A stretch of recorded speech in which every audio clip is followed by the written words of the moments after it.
오늘은 하나님 나라 마지막 시간 양과 염소에 대해서 같이 나누도록 하겠습니다. 예수님은 오늘 본문 말씀을 통해서 인자가 자기 영광으로 모든 천사와 올 때라고 말하고 있습니다. 자기 영광의 보좌에 앉을 것이다 라고 말씀하고 계십니다. 예수님의 재림을 말씀하시는 것이고 세상 끝날을 말씀하시는 겁니다. 재림의 날은 심판의 날입니다. 그날에 인자가 하시는 일이 있는데 32절 말씀입니다. 우리 32절 말씀 다 같이 읽겠습니다. 시작. 모든 민족을 그 앞에 모으고 각각 구분하기를 목자가 양과 염소를 구분하는 것 같이 하여. 아멘. 한 목자가 이 양과 염소를 따로 칠 수 없었던 것 같아요. 그래서 이제 함께 같이 치면은 이제 효율도 높아지는 거죠. 경제적인 편의도 있었을 것입니다. 근데 이 안에는 또 목축의 지혜도 있었다고 얘기를 합니다. 보통 이제 양은 눈이 그렇게 좋지가 않고 또 미련하고 약간 굼뜬 것도 있기 때문에 목축을 하다 보면은 그 한 곳에서 좀 잘 떠나려고 하지 않는다는 거예요. 그래서 여기 지역 자기가 있는 지역에서 풀을 다 먹었는데도 불구하고 다른 지역으로 가지를 않는다는 거예요. 그러니까 이제 끌고 가려면 굉장히 힘들고, 근데 이제 양과 염소를 이제 섞어 놓으면 염소는 참을성이 좀 없다고 합니다. 그러니까 금방 풀을 뜯고 나서 뭐 별로 먹을 게 없으면 또 이동을 하는 거예요. 근데 옆에서 이동하면 양은 또 잘 휩쓸려 갑니다. 그래서 양과 염소를 같이 섞어서 치는 일들을 했다는 거죠. 그렇게 낮에는 그렇게 같이 섞어서 목축을 하다가 저녁이 되면 양은 양털 때문에 이제 밖에서 자도 괜찮은 거예요. 이제 따뜻하니까. 그런데 이제 염소는 밖에서 자면 다 이제 얼어 죽기 때문에 이제 염소는 양과 분리를 시켜서 염소는 집 안에다가 들이거나 이제 외양간에 따로 이제 들이게 되고, 그다음에 양은 바깥에서 자게 하고 바깥에서 이제 목자들이 지키거나 하는 일들이 있었다고 얘기합니다. 그러니까 그런 일들이 그들의 일상이었던 것 같아요. 그래서 예수님이 하시는 이제 비유들은 대부분 다 일상의 것들을 이제 인용하셔서 우리에게 하시는 비유라는 거죠. 그래서 마지막 이제 자기 전에는 낮에는 이렇게 섞어서 목축을 하다가 저녁이 되면 양과 염소를 가르듯이 인자가 오는 날도 그렇게 할 것이다라고 이야기하고 있는 거죠. 심판 때 예수님은 하늘의 온 권세를 가지고 이 땅에 오셔서 하시는 일이 있는데 사람들을 딱 두 종류로 나누는 겁니다. 양과 염소로 나누는 거죠. 양은 오른편에 두고 염소는 왼편에 둡니다. 그리고 34절에 오른편으로 분류가 된 양들에게는 엄청난 상급을 주십니다. 우리 34절 말씀 같이 한번 읽겠습니다. 시작. 그때의 임금이 그 오른편에 있는 자들에게 이르시되 내 아버지께 복 받을 자들이여 나와 창세로부터 너희를 위하여 예비된 나라를 상속받으라. 아멘. 그들이 임금에게 이런 복을 받는 이유는 34절 35절에 나옵니다. 임금이 줄일 때 먹였고 목마를 때 마시게 하였고 나그네 되었을 때 그들을 영접했으며 헐벗을 때 입혔고 병들었을 때 돌아보았고 옥에 갇혔을 때 문안을 왔기 때문에 그렇다라고 말을 합니다. 이 이야기를 들은 양으로 분류된 오른쪽에 있는 사람들은 이야기합니다. 37절에 우리가 도대체 언제 그런 일을 했습니까? 자신들이 그런 일을 했다는 거예요? 안 했다는 거예요? 안 했다는 거죠. 그런 일을 한 적이 없다는 겁니다.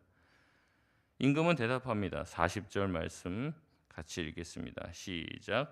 임금이 대답하여 이르시되 내가 진실로 너희에게 이르노니 너희가 여기 내 형제 중에 지극히 작은 자 하나에게 한 것이 곧 내게 한 것이니라 하시고. 아멘. 임금은 지금 말합니다. 너희의 주위 사람들 중에 가장 작은 사람에게 한 것이 바로 나에게 한 것이다. 너희 주변에 있는 형제 중에 가장 작은 자에게 한 것이 바로 나에게 한 것이다 라고 얘기하며 우리 주위에 있는 사람들과 임금 자신을 동일시하고 있습니다. 이 임금은 예수님을 상징하는 거죠. 그들에게 한 것이, 우리 형제에게 한 것이 곧 누구에게 한 거예요? 예수님에게 한 것이라고 말씀하십니다. 오른쪽으로 분류된 이 양의 사람들은 한 번도 임금을 모시거나 임금에게 밥을 사준 적이 없습니다. 그래서 왕이 너희가 나를 입혔다, 먹였다, 마시게 했다, 너희가 내가 병 들었을 때 와서 문안했다라는 말을 들었을 때 놀라는 거죠. 한 번도 그런 적이 없기 때문에. 그러나 이들은 일상의 삶에서 자기 주변에 있는 사람들에게 지속적으로 그렇게 해왔던 사람들입니다. 너희가 서로 사랑하는 사람들에게만 문안하면 그것이 무슨 소용이 있겠냐. 주님이 그렇게 말씀하시죠. 그러니까 아마 이 사람들은 자기가 사랑하는 사람들을 뛰어넘어 자기 주변에 있는 사람들, 돌볼 필요가 없는 사람들을 돌본 겁니다. 그래서 칭찬받은 거예요. 사랑할 만한 사람, 우리 가족이 돌봤다고 칭찬받을까요? 그럴 일은 없죠. 그거는 당연한 의무입니다. 근데 여기서 칭찬받는 건 돌볼 필요가 없는 사람이에요. 도와줄 이유가 없는 사람입니다. 도와줘봤자 나한테 득이 되지 않는 사람을 도운 것이라는 거죠. 전쟁 영화나 이런 것들 보면 그래요. 적군을 치료해 줘야 됩니까? 말아야 됩니까? 예? 죽여야 돼요. 한 명이라도 더 죽여야지 이깁니까? 근데 이런 거죠. 근데 이제 법으로는 국제 전쟁법 상에서는 포로가 되면은요, 그 사람이 적군이라도 치료해 주게 돼 있어요. 그러니까 어떻게 하냐면 일부러 포로를 안 잡는 거죠. 일부러 죽이는 거예요. 죽여갖고 이제 포로로 잡아오면은 나중에 전쟁법으로 처리받을 수가 있으니까, 처벌받을 수가 있으니까 그냥 죽여버리는 거죠. 근데 주님은 그렇게 하지 말라는 거죠. 심지어 원수라고 할지라도 그 사람에게 선대하라고 주님은 말씀하고 있는 것입니다. 근데 그런 사람에게 한 것이 곧 누구에게 한 것이라는 거예요? 예수님에게 한 것이라고 왕은 이야기하고 있는 것입니다. 내 주위의 가장 작은 자에게 한 것이 바로 나에게 한 것이라고 말씀하고 있는 거죠. 이렇게 어떤 형제와 예수님 자신을 동일시하는 것은 성경에 여러 군데에 나옵니다. 사도행전에서 이와 유사한 장면이 나오죠. 예수님께서 회심하시기 전에 바울, 그러니까 사울이죠. 사울에게 나타나서 말씀하십니다. 사울아, 사울아, 네가 왜 나를 박해하느냐? 사울이 묻습니다. 당신이 누구시기에 나한테 그렇게 말합니까? 왜냐하면 사울은 예수님을 핍박하거나 하나님을 핍박한 적이 없습니다. 오히려 하나님을 위해서 열심히 누구보다도 최선을 다해서 살았던 사람이죠. 근데 하늘에서 신적 음성이 들리는데 네가 왜 나를 박해하느냐라는 음성을 들으니까 이제 놀라는 거예요. 누구시냐는 질문에 하늘에서 음성이 들립니다. 뭐라고 합니까? 나는 네가 박해하는 예수다라고 말을 하는 거죠. 사울은 예수님을 박해한 적이 없습니다. 누굴 박해했습니까? 예수님의 제자들을 박해했죠. 예수님을 믿는 사람들을 박해했어요. 근데 예수님 뭐라고 합니까? 네가 박해한 것은 예수 믿는 사람이 아니다. 누굴 박해했어요? 예수님을 박해한 거예요. 하나님을 박해한 것이라고 예수님은 동일하게 예수 믿는 사람을 박해한 것이 예수님을 박해한 것이라고 말씀을 하고 있는 것이죠. 그들에게 한 것이 바로 나에게 한 것이다 라고 하시는 말씀 그대로 예수님 적용하고 있는 거예요. 이후에 임금은 왼편에 있는 자들에게 말합니다. 41절 말씀입니다. 우리 같이 읽겠습니다. 시작. 또 왼편에 있는 자들에게 이르시되 저주를 받은 자들아 나를 떠나 마귀와 그 사자들을 위하여 예비된 영원한 불에 들어가라. 아멘. 임금이 그들에게 저주받은 자들아 나를 떠나 영원한 불에 들어가라. 마귀와 함께 예비된 그 영원한 불에 들어가라 말씀하신 이유는 오른편에 있던 사람들과 정반대입니다. 그들은 임금이 줄일 때 먹이지 않았고 목마를 때 마시게 하지 않았고 나그네 될 때 입히지 않았습니다. 헐벗을 때 그냥 돕고 병들었을 때 돌보지 않았고 옥에 갇혔을 때도 문안하지 않았습니다. 그들은 화를 냅니다. 우리가 언제 그러지 않았습니까? 이 말은 뒤집어 보면 뭐예요? 자신이 왕에게 뭔가를 했다는 거예요? 안 했다는 거예요? 했다는 얘기를 하는 겁니다. 우리는 임금 당신에게 뭔가를 했다는 얘기예요. 언제 우리가 안 한 적이 있습니까? 당신이 지금 우리한테 안 했다고 얘기하는데 우리가 임금인 당신에게 안 한 적이 어디 있습니까? 우리 했다는 거죠. 임금에게 할 만큼 했다는 말입니다. 그러나 왕의 말은 다릅니다. 45절 말씀 같이 읽겠습니다. 시작. 이에 임금이 대답하여 이르시되 내가 진실로 너희에게 이르노니 이 지극히 작은 자 하나에게 하지 아니한 것이 곧 내게 하지 아니한 것이니라 하시니라. 왕은 지극히 작은 자 하나에게 하지 않음이 곧 내게 하지 않음이다라고 말씀하고 있습니다. 결국 그들은 영벌에, 의인은 영생에 들어가게 될 것이라고 말씀하는 거죠. 오늘 이 말씀이 충격적인 것은 무엇이냐면 우리는 뭘 안 한다고 해서 문제가 되는가라는 생각을 하게 되는 거죠. 누군가를 도와야 돼요. 안 도울 수도 있습니까? 없습니까? 안 도울 수도 있다고 생각하는 거예요. 나도 힘들어 죽겠는데 뭘 도와, 이런 생각을 한다는 말이죠. 근데 지금 임금은 뭐라고 얘기하는 거예요? 네 주변에 있는 누군가에게 하지 아니함이 곧 나에게 하지 아니함입니다. 그들이 영벌에 들어가는 이유는 해야 되는데 하지 않았기 때문에 그런 거예요. 누군가를 도와야 되고 섬겨야 되고 그들을 돌봐야 됐음에도 불구하고 직무를 유기한 것입니다. 우리는 뭔가를 하면 칭찬받고 뭔가를 안 할 수도 있다고 생각해요. 근데 거꾸로란 말이죠. 뭔가를 하지 않음이 그들이 영벌에 들어가는 이유가 됩니다. 오늘 헌금 안 냈다고 이제 지옥에 간다, 그런 말씀드리는 건 아닙니다. 근데 우리는 이렇게 우리가 해야 되는 것들, 주님이 기뻐하시는 것들에 대해서 방관하고 모른 척하고 하는 사람이나 하는 거지, 나는 안 할 수도 있지, 안 하는 이유가 있다고 스스로를 생각하고 뭔가를 안 해도 하는 거는 플러스지만 안 한다고 이게 마이너스가 되거나 이게 문제가 될 거라는 생각은 안 합니다. 그래서 교회 나오면서도 아무것도 안 하는 것을 아무렇지 않게 생각을 합니다. 여러분, 예수 믿고 아무것도 안 하는 건요, 상당히 문제가 있는 거예요. 상당히 어딘가 큰 결함이 지금 생겨 있는 겁니다. 지금 오늘 본문 말씀을 제가 말씀을 드리지만 자꾸 말씀을 비틀어요. 우리는 내 스타일대로, 나는 여기 속해 있지 않은 것처럼 비튼단 말이죠.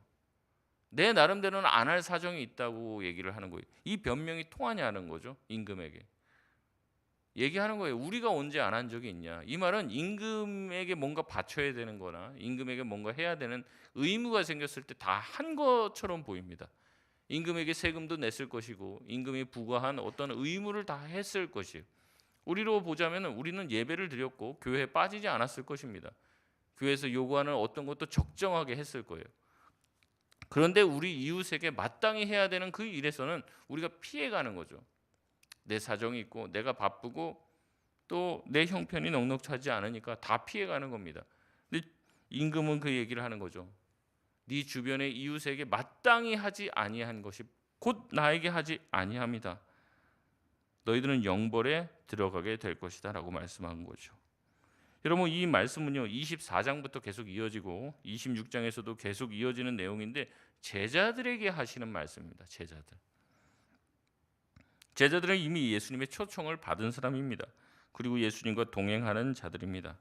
지금으로 따지면 교회 열심히 잘 나오고 직분도 받은 사람들입니다. 그런데 예수님은 이 제자들을 모아놓고선 하나님 나라에 대해서 가르치면서 계속해서 뭐라고 얘기하냐면 깨어 있으라고 얘기를 하는 거죠. 깨어 있지 않으면 어떻게 된다는 겁니까? 이 구원의 반전에서 탈락할 가능성이 있다는 걸 얘기하는 겁니다. 많은 학자들이 이것이 이제 가룟 유다를 염두에 두고 하시는 말씀이다라고도 이야기합니다. 그러나 다른 제자들을 향한 경고의 말씀이기도 하는 것이죠. 한때 잘 나와서 예수님의 뒤를 쫓는 것이 중요한 것이 아니라 지속적으로 그 나라의 일꾼에 예수님의 제자로 부름을 받았단 말이죠. 시험 쳐서 제자가 된 게 아닙니다. 시험 쳐서 제자가 된 게 아니라 제자로 먼저 주님이 불러주셨어요. 그리고 제자가 무엇인지를 가르쳐 주십니다. 그러면서 이들을 훈련시키는 거죠. 예수님의 제자답게 살으라고 가르치는 겁니다. 근데 가르쳐도 안 바뀌고 가르쳐도 제멋대로고 가르쳐도 거기에 대해서 관심 가지지 않고 계속해서 하나님께서 원하시는 제자의 모습, 하나님 나라의 백성의 모습을 갖추지 못하면 어떻게 된다는 거예요? 마지막에는 결국에 그 구원의 반열에서 탈락될 수 있다는 얘기를 하시는 것이라는 거죠. 그래서 말씀하십니다. 깨어 있으라, 기름을 준비하라, 받은 달란트가 있다면 반드시 남기라고 얘기합니다. 마지막 날에는 양과 염소를 가름하는 날이 온다는 거예요. 알곡과 가라지도 마찬가지죠. 심겨서 자랄 때는 잘 모릅니다. 근데 자라게 되면은 알게 되는 거죠.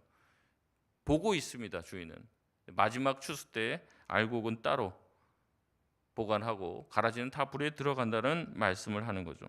그래서 그들의 행동을 주님은 보십니다. 그들의 선택을 보십니다. 주위에 있는 형제 자매들을 향한 태도와 말을 들으십니다. 그래서 마지막에 어떻게 한다는 거예요? 양과 염소를 나누는데 그 기준이 뭡니까? 내 주변에 가장 작은 자를 어떻게 대했는지 그 행동을 본다는 거예요.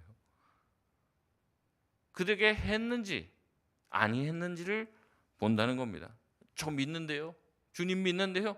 그 말은 아무짝에도 소용없습니다. 그런 말로는 통하지가 않는 거예요. 그렇게 믿었다면 그렇게 살아야지 지금 그렇게 말씀하고 있다는 거예요. 여러분, 이 비유의 충격적인 내용은 뭐냐면요, 당사자들이요 자기들이 양이 될지 염소가 될지 전혀 모르고 있다는 겁니다. 게다가 거꾸로 알고 있다는 거죠. 양으로 분류된 사람들은 뭐라고 얘기합니까? 너희들은 너무나도 잘했다. 영원한 복을 받게 될 거다. 내 잔치에 참여하게 될 거다. 그런 얘기를 들으면서 왜요? 우리가 뭘 잘했다고요? 몰라요. 자기들이 거기에 들어갈 만한 수준인지 몰라요. 염소로 분류된 사람들도 마찬가지입니다. 너희들 영원한 지옥불에 들어가게 될 것이다 라는 말씀을 듣는데 뭐라고 얘기합니까? 왜요? 우리가 뭘 잘못했다고요? 완전히 거꾸로 알고 있습니다. 자기들은 구원의 반열에 들어가고 천국에 들어갈 것이다. 천국은 따놓은 당상이라고 자신만만해하고 있습니다. 그러나 마지막에서는 자기 생각과 전혀 다른 결과가 펼쳐지게 되는 거죠. 한쪽은 그렇습니다. 자기는 구원받을 자격이 없다고 생각해요. 내가 한 게 없어요. 하나님 나라에 기여하는 게 없어요. 자기가 한 거라면 자기 주변에 있는 사람들, 그 사람들 조금 돌보고 자기가 할 수 있는 한 그 사람들의 아픔에 공감하고 한 것밖에 없다는 거죠. 임금은 마지막 날 와서 얘기합니다. 너는 무한한 복을 받게 될 것이고 너는 영원한 저주를 받게 될 것이다. 여기에 맹점이 있는 것입니다. 우리는 우리 자신을 잘 모른다는 겁니다. 잘 알면 좋아요. 자기 자신을 잘 성찰해 보고 자기 자신을 돌아볼 수 있으면 좋은데 우리는 우리 자신에 대해서 생각보다 모릅니다. 우리가 무슨 말을 내뱉고 있는지 잘 모르고 무슨 행동을 하는지 잘 모릅니다. 내가 무슨 짓을 하고 다니는지 무슨 끔찍한 일을 하고 있는지 잘 몰라요. 근데 우리가 잘 아는 게 있습니다. 나는 잘 모르는데 누구를 잘 압니까? 우리는 남을 잘 압니다. 그래서 내 눈에 들보는 안 보여도 남의 눈에 티는 잘 보이는 거죠. 남의 눈에 티를 가지고 지적하는 것은 선수입니다. 가르쳐주지 않아도 잘하는 것입니다. 그러나 자기 자신을 돌아볼지 모릅니다. 그러니까 그날이 됐을 때도 모르는 거예요. 자기가 염소가 될 줄 모르는 거죠. 자기는 양이라고 생각했거든요. 자기는 알곡이라고 생각했어요. 근데 마지막에 분류할 때 보면 가라지로 분류가 되어 있는 거예요. 여러분, 우리 신앙이 어떻습니까? 여러분 신앙은 건강합니까? 잘 세워지고 있습니까? 우리의 삶은, 우리 인생의 가치는 어떻습니까? 정말로 하나님 사랑과 이웃 사랑의 가치로 살아가고 있습니까? 우리는 우리 신앙 자체가 건강한지도 분별해내지 못합니다. 남들 잘못한 거 지적하는 것들은 선수입니다. 그러나 내 자신을 한번 바라보라는 거죠. 나의 예배는 어떻습니까? 하나님을 향한 충성은 어떻습니까? 이웃을 향한 헌신은 어떻습니까? 예수님은 말씀하십니다. 너희가 이 땅에서 하나님 나라의 백성으로 초대를 받았고 예수님의 제자로 초대를 받았다.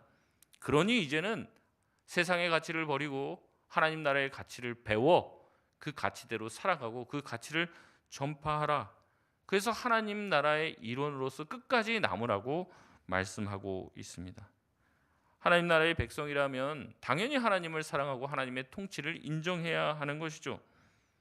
하나님 나라의 백성이라면 같은 백성된 이웃을 사랑하는 것은 마땅한 일입니다. 근데 하나님 사랑하는 것도 못해요. 하나님보다 더 좋아하는 게 있어요. 이웃 또한 내 몸처럼 사랑하지는 않아요. 내 가족처럼 이웃을 사랑하지는 않는다는 거죠. 여러분, 왜 이런 일이 생깁니까? 결국에 우리 안에 있는 우상 때문에 그렇죠. 자신이 우상이 됩니다. 돈이 우상이 되고 자녀가 우상이 됩니다. 건강이 우상이 되고 명예가 우상이 되고 높아지려고 하는 마음이 우상이 됩니다. 결국에 이렇게 살아가는 사람 하나님 나라의 백성으로 여김을 받을 수가 없는 거죠. 세상의 가치를 가지고 살기 때문에 세상 나라의 백성이 될 뿐입니다. 우상을 섬기는데 어떻게 하나님 나라의 백성으로 쳐줘야 됩니까? 자꾸 우리가 쳐줘요. 가끔 보면은 그렇습니다. 우리 자매님들이 교회 오셔갖고 뭐 우리 집사님 권사님들도 서로 막 너무 예쁘다고 서로 칭찬하시는데, 사실 제가 봤을 때는 그렇게 이쁘신 것 같지는 않은데 미용실을 어디서 했느냐고 제가 묻고 싶습니다. 왜냐하면 거기 안 가려고 제가 묻고 싶은데, 그래도 서로 막 너무나도 예쁘다고 격려해주고 참 여기가 천국이 아닌가 이런 생각이 드는데, 뭐 예쁘다고 우리끼리 쳐줄 수는 있죠. 근데 예쁘다고 해서 미스코리아 나가면 거기 절대적인 가치에 우리가 뭐 해당되냐는 거죠. 우리끼리 예쁘다고 하고 멋있다고 쳐주는 게 뭐가 그렇게 중요합니까? 우리끼리 다 넌 천국 갈 것 같아. 믿음 너무 좋아. 그렇게 말해주는 게 무슨 소용이 있습니까? 여기서 기분만 좀 좋은 거예요. 중요한 건 뭡니까? 천국에 들어갈 때, 세상 끝날에 들어갈 때는 하나님의 기준으로 분류가 되는 거예요.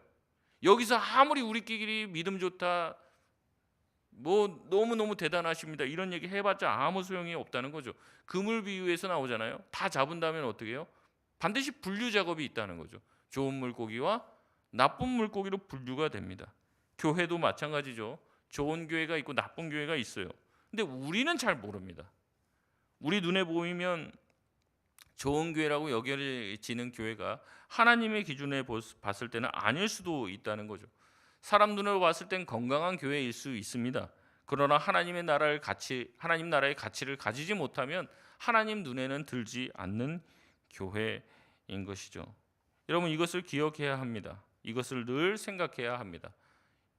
불안해하라는 말이 아닙니다. 구원에 대해서 불안해하라는 말이 아니에요. 우리 자신을 늘 돌아보고 두렵고 떨림으로 우리의 구원을 이루어 나가야 한다는 것이 성경의 메시지이기 때문에 그렇습니다. 여러분, 이 말씀을 예수님께서 제자들에게 했다고 얘기했습니다. 여러분, 예수님이 제자들에게 협박하려고, 너네 똑바로 안 사면 다 지옥에 간다, 이렇게 협박하려고 이런 말씀을 했을까요? 여러분, 그런 얘기가 아닐 거예요. 예수님이 왜 제자들에게 이런 말을 했을까요? 제가 왜 여러분에게 이런 말씀을 드립니까? 여러분이 가지고 있는 생각들 가지고 살면 안 된다, 하나님 나라의 가치를 가지고 살지 않으면 그 나라에 들어가지 못할 수도 있다, 이 말씀을 왜 드리는 겁니까? 다 같이 하나님 나라에 들어가고 싶어서 그래요. 다 같이 자꾸 기분 나쁜 소리 한다 이렇게 생각하지 마시고, 다 같이 하나님 나라에 어떻게 들어가야 되냐 예수님이 다 설명하시고 계시잖아요. 그럼 교회만 나오지 못하고 우리가 다 같이 하나님 나라의 가치를 읽어가며 우리 교회가 정말로 하나님 나라와 같은 교회가 되고 우리 모두가 다 천국에서 제외하려면 이 나라의 가치를 바라보고 하나님 사랑과 이웃 사랑으로 살아야 할 줄 믿습니다. 근데 그렇게 살지 않아도 권사님 믿음 너무 좋아요, 집사님 너무 좋아요, 믿음, 이렇게 박수 치는 게 무슨 소용이 있겠냐는 거예요. 그날에 못 들어가는데. 그러니까 말씀하는 거예요. 불편해도 말씀드린 거예요. 그렇게 살지 않으면 우리 또한 선줄 안자들은 넘어질까 조심하라 말씀한 것처럼, 두렵고 떨림으로 너희 구원을 이루라, 누구도 스스로 선줄로 생각하지 말고, 누구도 구원은 따놓은 당상이라고 생각하지 말고, 하나님, 내 자신이 정말로 하나님 나라의 백성이 맞습니까? 제자가 맞습니까? 그런데 왜 이렇게 내 성품은 변하지 않고 내 인생이 달라지지 않습니까? 정말로 나는 하나님을 더 사랑하고 있습니까? 여러분, 제가 매년 묻잖아요. 작년보다 올해 주님을 더 사랑하고 계십니까? 작년보다 더 올해 이웃을 더 많이 사랑하고 베풀고 있습니까? 아니면 핑계만 많아지고 있습니까? 다 같이 하나님 나라에 들어갈 수 있는 은혜가 있길 바랍니다. 우리 안에 있는 문제를 대충 덮어놓는다고 해결되는 것이 아니에요. 대충 덮어놓고 대충 넘어가고, 이 문제를 해결해야 되는데 문제를 해결 안 하고 다른 걸 잘해갖고 이거를 만회하려고 해요. 그런 건 소용이 없습니다. 내가 가지고 있는 문제, 내가 당면한 그 문제를 해결해 나가야 되는 거죠. 암에 걸렸는데 괜찮다고, 비타민 드시고 잠 푹 자고 그러면 괜찮다고 이렇게 해서 돌려보내면 제대로 된 의사가 아닌 것이죠. 힘들고 어려워도 수술을 해야 된다고 말을 해야 하는 것이고, 항암 치료 받아야 된다 그 말을 해야지 좋은 의사 아닙니까? 들을 게 있는 분들은 들으실 수 있길 바랍니다. 말씀을 맺겠습니다. 하나님 나라는 하나님 사랑과 이웃 사랑의 두 계명, 사실상 이 계명은 한 계명입니다. 사랑의 계명이죠. 우리가 누구든지 사랑해야 할 줄 믿습니다. 올 한 해 이 사랑의 계명 가지고 하나님 나라의 가치를 마음껏 실천할 수 있는 저와 여러분 되시길 바랍니다. 나보다 남을 더 낮게 여기세요. 남을 깎아내리지 말고 나보다 남을 더 낮게 여기고 존경하시고 존중하시고 대접하고 섬기며 사시길 바랍니다. 자기 주장하지 마시고 오직 사랑하며 사시길 바랍니다. 그럴 때 하나님 나라가 임합니다. 하나님 나라를 경험하게 됩니다. 하나님 나라, 그 완벽한 하나님의 나라가 우리 가운데 임하게 하여 주시옵소서. 내 안에 있는 정욕을 꺾기 위해서 성령님이여 어서 오셔서 내 마음을 다스려 주시고 내 자신과 내 욕망으로 충만한 인생이 아니라 성령으로 충만한 인생이 되게 하여 주시옵소서. 날마다 하나님 나라를 꿈꾸며 사는 저와 여러분 되시길 바랍니다. 우리 이 시간 찬양하고 기도하도록 하겠습니다.